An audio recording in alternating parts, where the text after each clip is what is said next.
Magandang umaga. Ako po si RP Lazaro.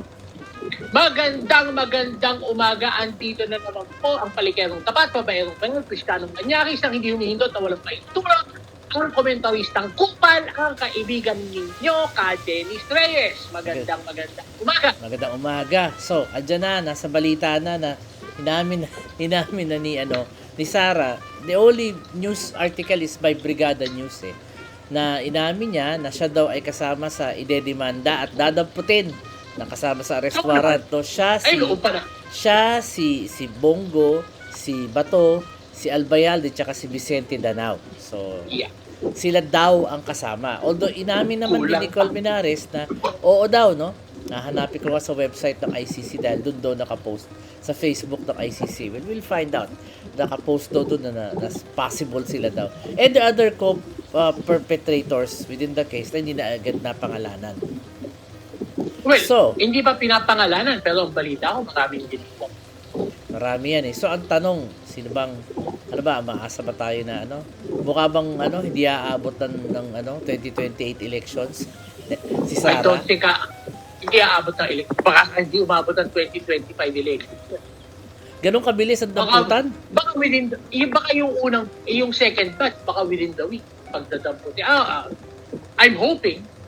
Sa bagay, si Duterte walang nakaalam nun Nagulat na lang tayo nun Actually, in the news article, dali lang in the news article ng Brigada, sinabi daw ni Sara na nung nandun siya sa Hague, Sara stated the possibility for arrest when she visited former President Duterte who is in The Hague. She was initially allowed to see her father daily, but later her visits were restricted and all conversations were reportedly recorded by the ICC. Dapat nga yun, putay, isang visit, hindi na pinalabas. Hindi naman po pwede, wala pang arrest warrant Dapat inisyo na nila ng warrant, tapos putang din, pagbisita, putang ina. Bakit? Nilipat ho namin na selda yung tatay mo. Dito ka na. Pasok niya sa selda, dito ka na. Dito hindi ka na lalabas. Andyan na yung mga gamit mo.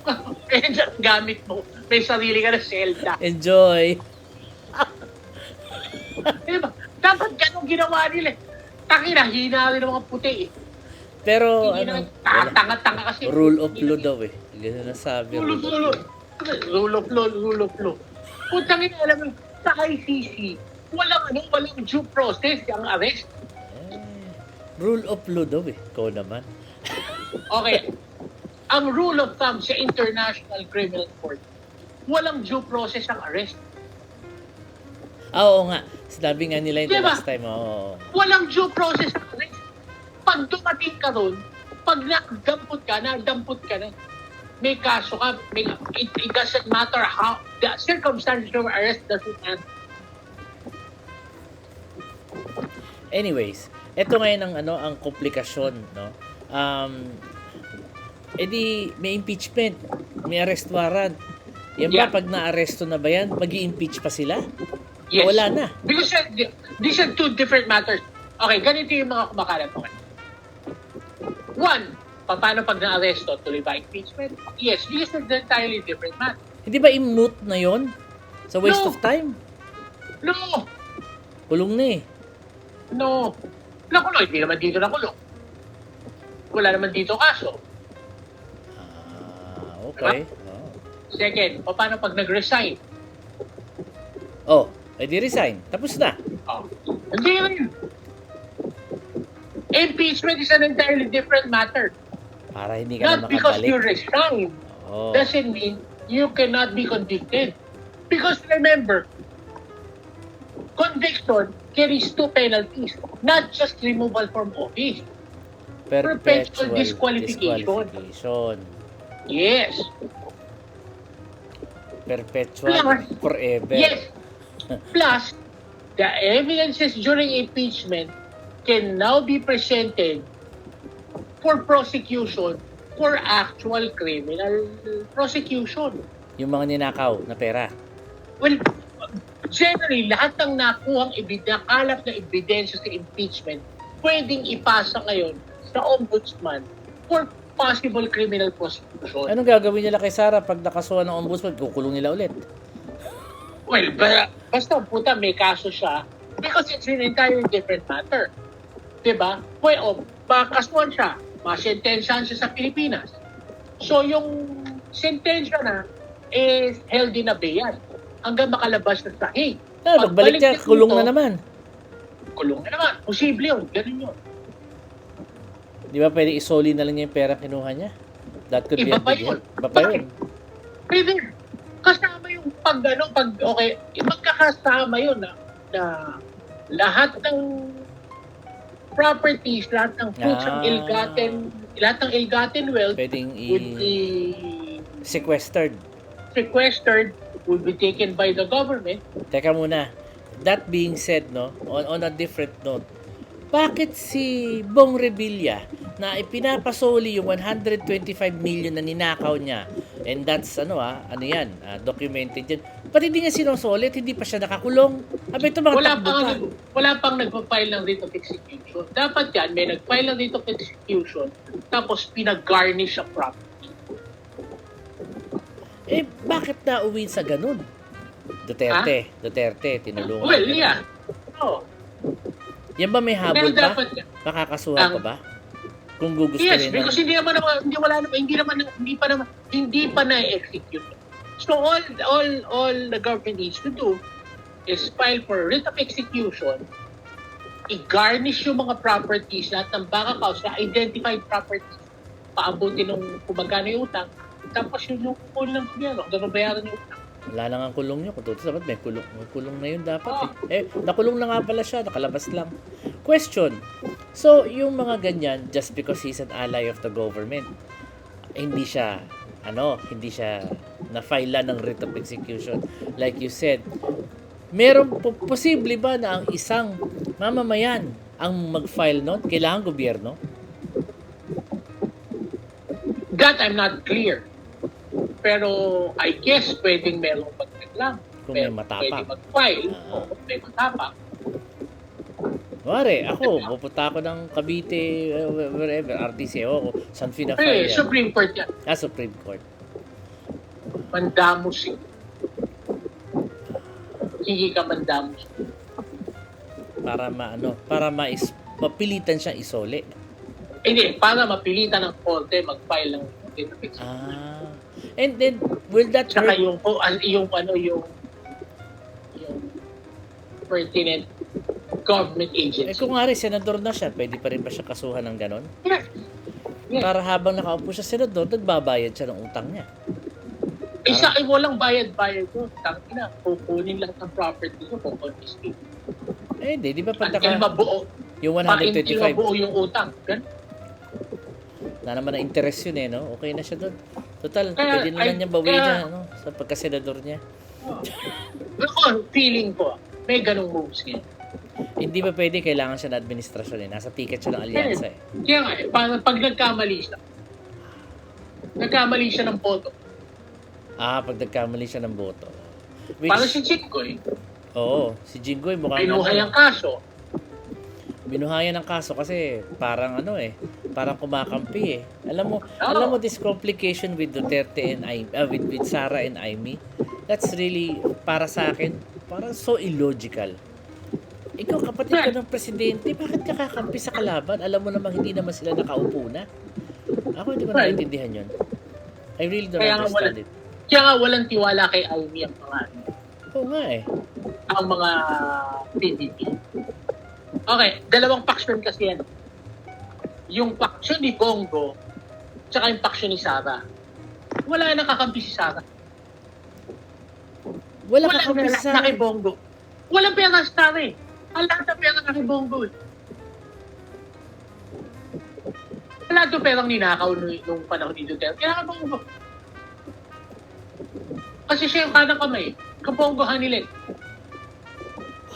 So, that's how at least yun ang chismisa.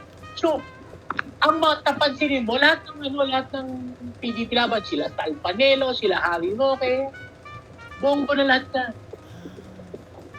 Wala nakakampi si Sara. Kaya pala si Sal Panelo, it's anti-Amy. Yes. Yun ang indicator. So is Hanilit, anti-Amy. Yes. Yan ang indicator, may kita. Si Sara lang ang mag-isa. Nobody really cares about Sara anymore.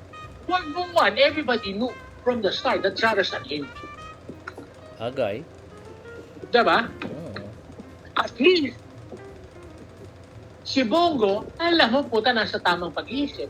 Tsaka maraming natapik yan si Bongo, maraming natulungan kahit paano na mga politiko. Nagtanim ba?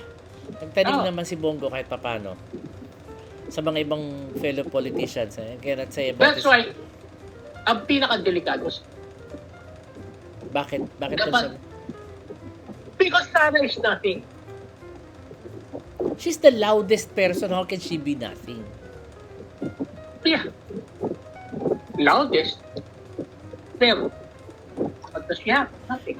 Which, i-connect, ako kasi I'm trying to connect the dots. So here comes Francis Tolentino saying na, China is meddling, China is doing this and all of that, no? Sino pinapondo ng China? Hindi naman si Sara. Hindi ba si Sara? Hindi. Sigurado PDP ka laban. doon? Oh, but Remember, isn't Sara- hindi sinusuportahan ni Sara ang PDP laban candidate. She's not a member of PDP. Teka muna, now I'm getting confused. And PDP did not adopt Aimee or Camille Villar. No, they did not. Totoo yan. They did But, Sara is endorsing PDP candidates. Because she can't do anything about it eh. Dahil kandidato ng tatay niya yun eh. So, anong ginagawa niya?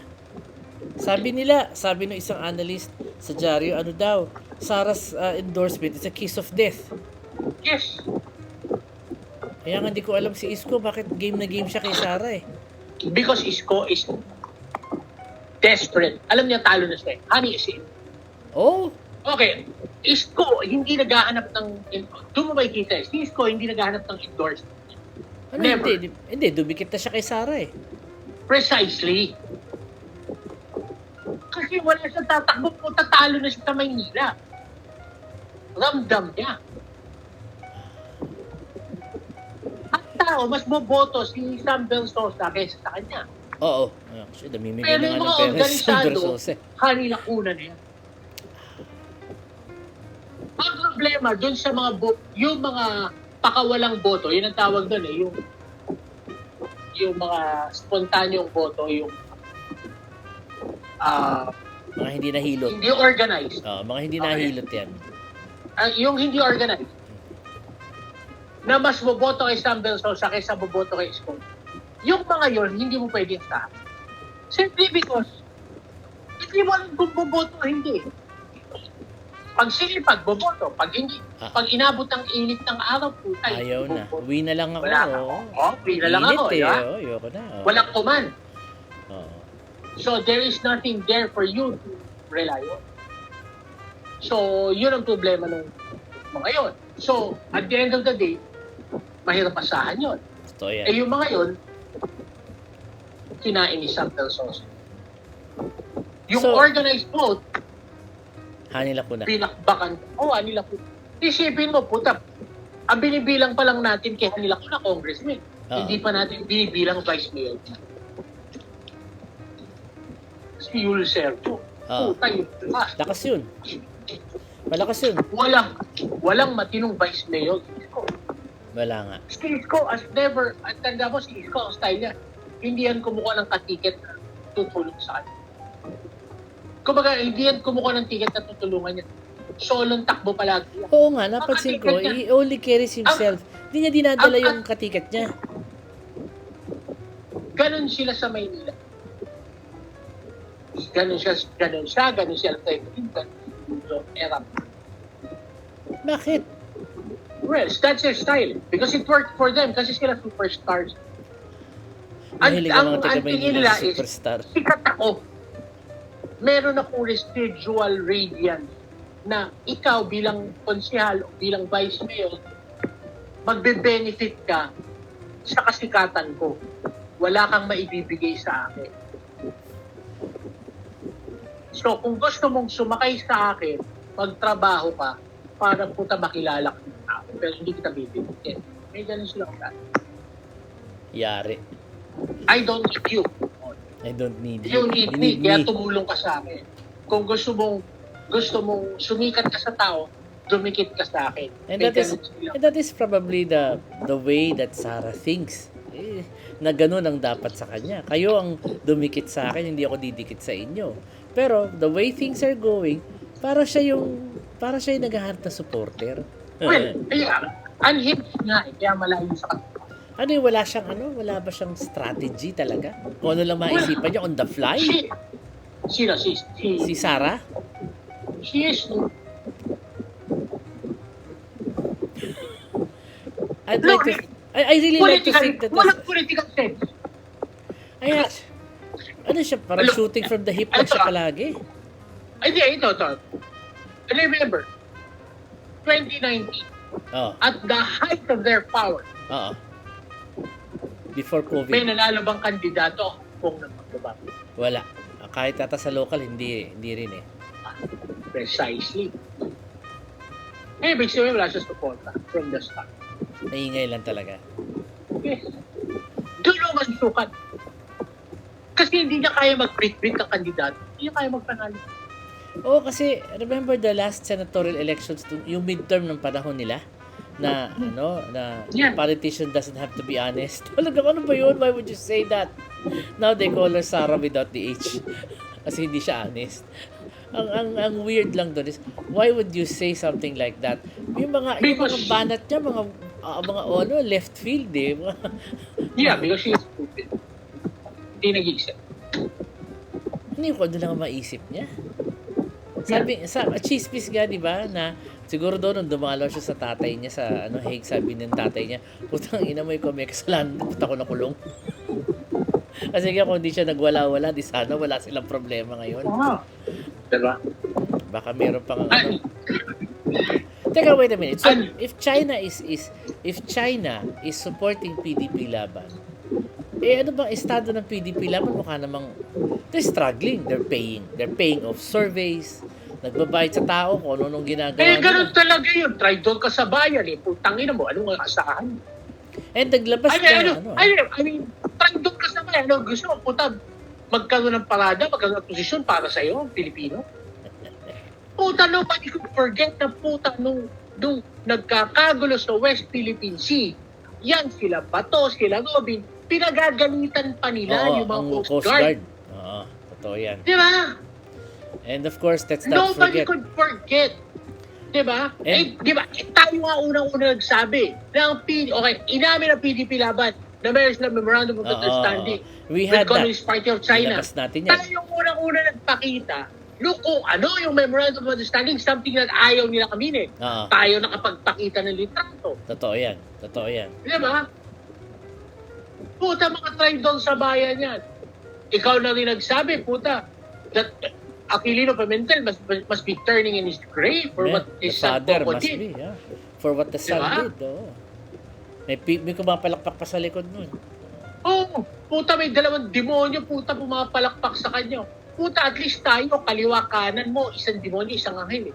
Tangina siya, dalawang balikat niya, dalawang demonyo, putang ina.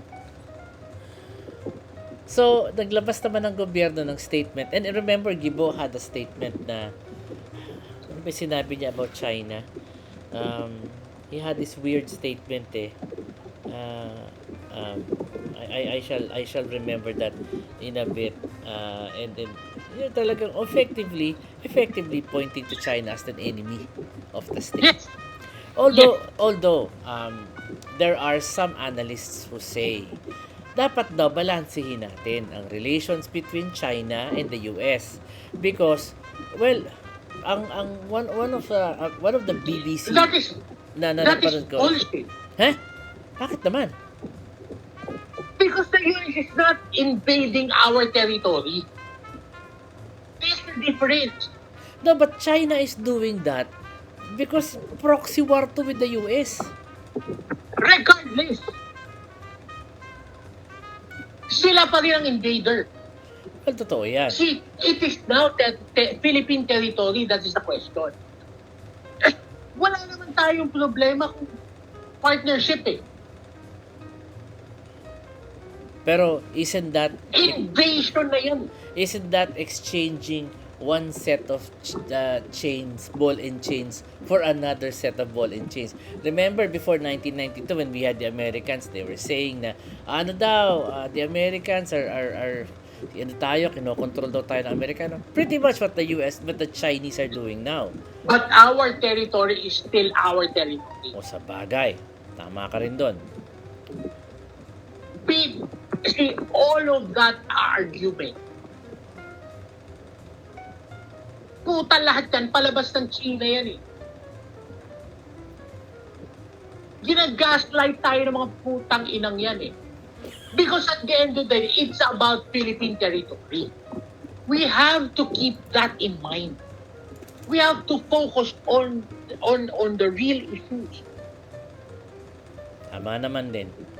Teritoryo natin.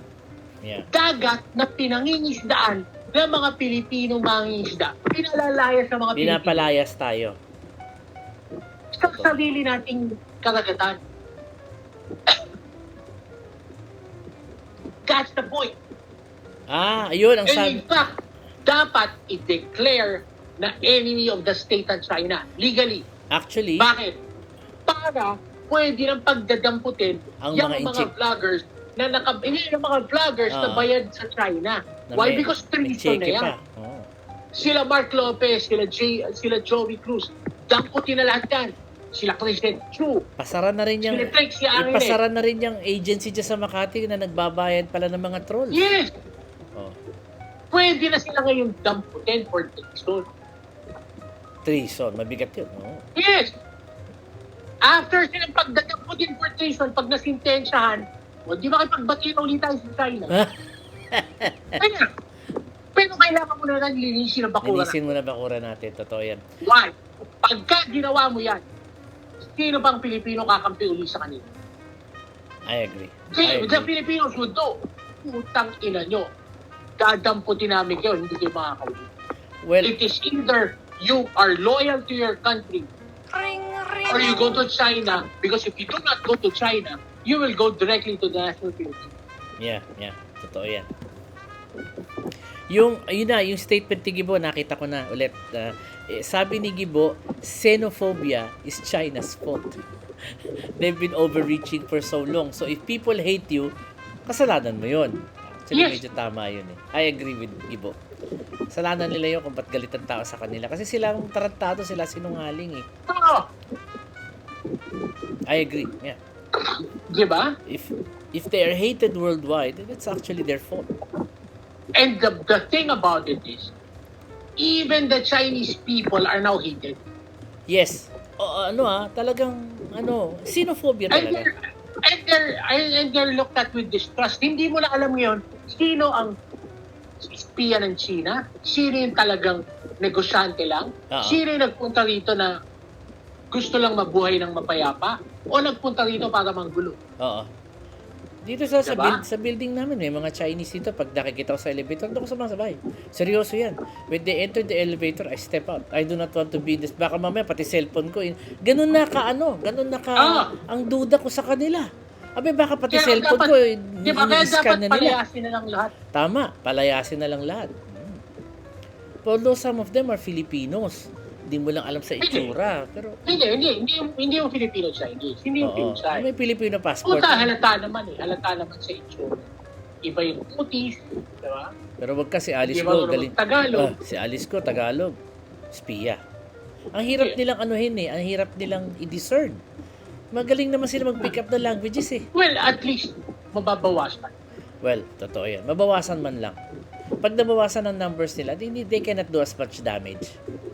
And the thing about yung mga yung mga pro-China, kumakalat sila, tumating. Guangzhou, for example. Putang ina. Just to be sure, Diba? hindi niya classmate si Aimee. Sabi niya classmate niya, she's a batch lower than Aimee. Hindi sila magkatabi sa upuan. Okay? Ano yan? 100%. Actually, hindi yan chismis. Mali siya sa sinabi niya na, classmate ko. Hindi niya classmate. Kaklase niya si Sereno. yung former chief judge. Yun ang kabatch niya eh. Si Aimee was not her batch. Batch 83 si Aimee eh. Hindi niya. She was a lower 84, 85. Kaya pala magkaugali. Pala siya mali. Si Sereno daw kasi, eto chismis lang ha, narinig ko. Sabi nila si Sereno daw was more of an academic. Yes! Was not very sociable, sabi nung isang kakilala niya. So, hindi daw, kaya daw wala daw masyadong naitanim sa judiciary, mga among her peers. Kaya, nung lumabas yung she didn't have that many defenders. Pag wala ka kasing pakisama sa kahit anong siguro trabaho mo, talagang wala kang, wala kang natulungan ba, wala kang, di ba? Wala kang kaibigan. Ganun talaga. Ganun talaga, wala kang kaibigan. Pero malala yung kay 180 tang-ina out of the blue. Marcoleta, nagulat ako doon. Dilaw na dilaw yan dati. Well, ako it's about character. Ano nakuha mo kay Marcoleta? Wala namang pera yan. Maraming pera yun. Si Marcoleta? Ang pera niya nanggaling sa iglesia. Ha? Hindi ba? Galing China. Marami siyang renminbi. Well, kasi ganito yan. Remember, ang indicator natin palagi sa pag deny ang existence ng West Philippines. Contractual obligation nila yun sa Chinese Embassy. Bayad. Kasi naintindihan ko si Mark Lopez na bayad. Vlogger ganun eh. Trabaho lang sa kanya yan. Pero si Marcoleta, ang tapang niya pa magsalita. He actually exposed himself to be a target of so many people. There is no such thing as the West Philippine Sea. Ano yung sinusubukan niya doon? Sumusundot pa siya. Baka makuha niya yung mga tao. Siyempre, it's a huge backlash. Ewan ko, di siya nag-isip. O ganun kalaki yung bayad sa kanya. Para aminin niya, para sabihin niya yung ganyan, akuin niya na ganun. That was really a bad, ganun talaga. They never expected yung ganun backlash. Hindi nila that's the thing, hindi nila inaasahan, naggalit na pala. Ang tanga naman nila kung hindi nila inaasahan yun. That's very stupid. Lalo na si Guanzon. Has anybody ever thought gaano karami bigla unfollow sa kanya? Oo nga, nag-unfollow. And that's hurting her chances for party list, assuming that they're still running. I hope naging mayor naman siya. So I hope naging mayor ng Cadiz yan. Dati, meron siyang baon na boto. Dahil kung wala siyang baon na boto, talo niya. Tagal na noon nung mayor siya. She was in her like late 20s, early 30s. Bata pa siya noon eh. I remember, nung una siyang tumakbong partition, itong huli, ang sinakyan niya, mga Diliman. Oo. Kaya ako medyo naano ko doon. I'm a little disappointed. Sinuportahan namin yan eh. Oo. Yun ang tang-ina, bigla siyang ng Marcoleta sa Senado. Wala naman nagawa si Marcoleta para sa may pakapansanan eh. Let's face it, not a lot of people have done anything. It is not about may nagawa ba sa may kapansanan. It is the fact na ang ini-endorse mo, try doon sa bayan. Excuse me. Ibig sabihin, try doon ka rin sa bayan. Ano pa nga ba? Diba? Wala kang pagmamahal sa Pilipinas. Don't tell me, hindi mo alam kung anong pinagagawa ni Marcoleta. Oo. Ay, napaka-stupid mo naman. Hindi ka nagbabasa ng ensayo, hindi ka nanonood ng No. Ay, dati ang kongresista, tinanggal ka lang. Diba? Oo. So, ibig sabihin, alam niya kung anong pinapasok niya. A day ago, sabi sa Philippine Star, sabi ng Filipinos should not vote for candidates loyal to China. Yes. An administration lawmaker si Paulo Ortega, the 5th Deputy Majority Leader, ang nagsabi nun, we should be for Team Philippines. This is foreign interference designed to infiltrate our politics. Sabihin mo na siyang although nagalit ang Chinese embassy, but then again may preba na a deal between a local marketing firm, yung Infinitus Marketing. Dito yan sa may Salcedo sa Makati. And the Chinese embassy for the use of keyboard warriors was uncovered during a Senate hearing. Proven na yan. Hindi na chismis yan. 2 months ago pa tayo naglabas ng ebidensya. On Yeah. our part, naglabas tayo 2 months ago. Yes. Huli na nga sila eh. Oo. Diba? Noon pa natin sinasabi yan. Na yung mga PDP laban, yung mga Duterte people, try doon sa bayan yan. Pro-China yung mga yan. And we should Pro-China not yan. vote for pro-China candidates. Ah. Hindi interest natin na nasa isip nila, interest na ibang bayan. Taki na, area sila, Robin Padilla, dapat nga yan, tinatanggal sa Senado eh. Alam mo si Robert Padilla, feeling ko talaga bobo lang. Try doon sa bayan yan. Oo, kasi hindi naman niya alam na yun ang ginagawa niya siguro. I'd like to give them the benefit of the doubt. Coast Guard, yun doon, pinagagalitan niya yung Coast Guard Oo. na nagtatanggol sa bayan. Puta, kahit na gaano ka ka-estupido, you do not do that. Pinagtatanggol ng sarili mong tropa ang teritoryo mo. Yun ang pagagalitan mo.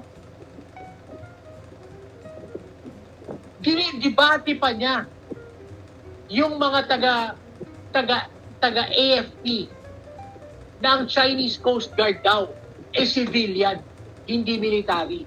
Putang ina yan, pamarunong pa siya. Oo. Hindi nabigyan Diba? na-feed yan. Ito sabihin mo. Wala namang alam si Robin. Huwag tayo maglokohan. The guy doesn't know squat.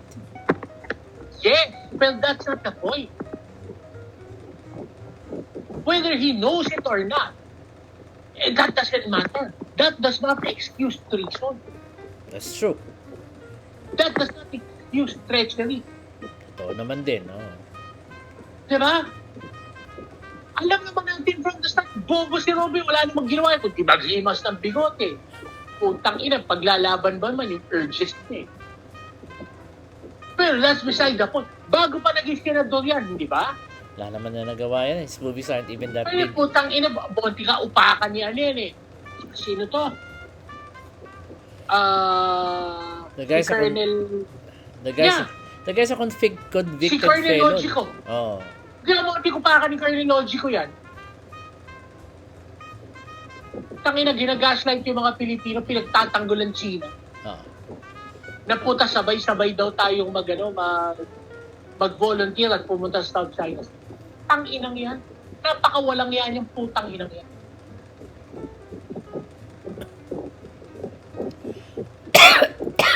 Ay, nako. And, Traitor sa bayan yan eh. traitor sa bayan. Ang kahit na sino na tumutulong sa nagtatrabaho para sa interes ng bayan na hindi Pilipinas ang pinagtatanggol niya, ay traitor sa bayan. Kasi kung Dalawa ilalagay ka sila sa ni Bato. gobyerno, wala kang ibang pagtatrabaho kundi Pilipino lang. Ewan ko ba Yes. dito, pera-pera eh.